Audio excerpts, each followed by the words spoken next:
I would now like to introduce our next speaker, May Maloba. Madam Maloba is a board member at the Youth Café.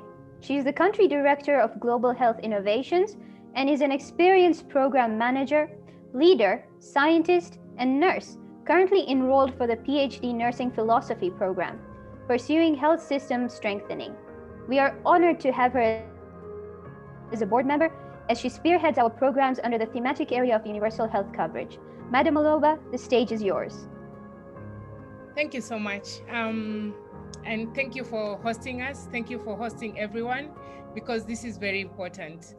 I will not go to my introduction, and Willis has said everything.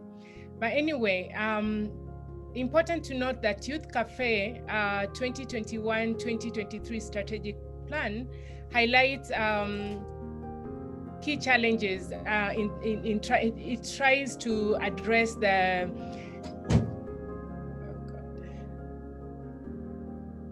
Sorry, I had challenges with my internet.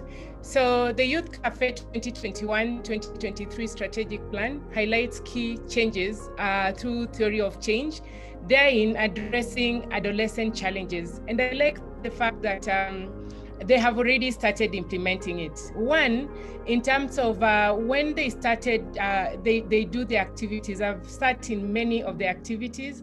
And one of the things they do is they recognize that youth proposals, the plans, when they get a procurement plan, the people they will get those proposals or they will win are also youths. And we can even see women because youths are very in agenda home. One of the things I'm really impressed with is how they know that, yes, this is our agenda. They are very innovative and creative, but they always sit back. And right now you can see how many partners are here, just trying to listen to them, understanding them. They do not do things on their own. They always seek advice, and they want to, they in Kiswahili, they say, no, the people who, who are older know more than the younger. So they respect that the older generation have quite skills and experience to where they are right now. So we have a blending of the young, the old, and also the middle age. So that means even if our strategic plan is very ambitious, they are looking towards how they can integrate and strengthen referral and linkages in terms of research and training. And I think this is what is going to get us there. Support, commitment, hard work, passion. Many people will look at where do we invest? And I'm telling you, if you invest in Youth Café, I think we will just, because it's going East Africa, many people are going to benefit from it. My area of talk today was mental health, COVID, and and how, we can strategize that. So the plan actually offers a very effective and cost-effective framework that moves forward the agenda of the youth.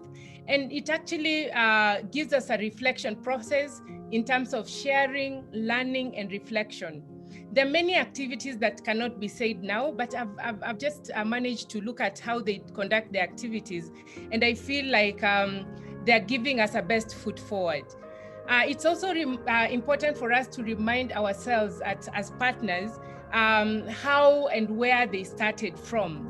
Sometimes we, even parents, we start from a family, we go to community, and then we go to the globally and even nationally. So me as a parent, sometimes I also forget that, my child is transitioning from childhood to adolescent and then adulthood. And I get so frustrated because I'm like, he never used to be that before. And looking and flipping up as a professional, it is important to remind ourselves that adolescents are not young. We made that we made we made that mistake when we were starting our HIV care and treatment, and we realized we forgot our youth, because this is when we are looking at priority population, we were only targeting the adolescent, and we were also targeting the pregnant women, forgetting the youth. But we came to realize when we were doing our stock tech, how this has really impacted us and where our priority population are. We said, and this is when WHO came with the prioritization of adolescents, because now we saw that the number of adolescents are actually becoming, more of them are becoming pregnant, and more of them are actually giving us high positivity rates. And we said, where did we go wrong? And that's why you'll see around 2014, 2015, adolescent-friendly services coming up. You will see employment of young doctors just trying to combat this particular crisis, similar to COVID. So when COVID has been became a crisis, and this is now where we started struggling, we started struggling with mental health. We started struggling with teenage pregnancy. We started struggling with drugs addiction. And right now, I feel like the strategic plan that we have and what they have started doing, I think it's making sense, because we just want empowerment. And what they have done in terms of combating this as their strategic plan is to look at strengthening linkages and referrals. So all the centers, all the people working for the youth centers, they have actually have all numbers regarding all health facilities where people can be able to be assisted. So anyone calling in, that is what they are doing. That moving forward, they're thinking of having their own call centers. They even thought of networking with secondary schools and universities. And I think this has been a very good strategic plan network. To talk about HIV, we all know how the youth have been affected. The youth actually serves it's a 60% of population. They're growing up. So previously we've been having prevention of maternal child health, prevention of maternal HIV. And you can see the people who are now leading are those people, adolescents who were younger then, and right now they're adolescents. And they are champions right now. They have done so well in terms of ensuring that preventions take place and core activities in all these prevention services.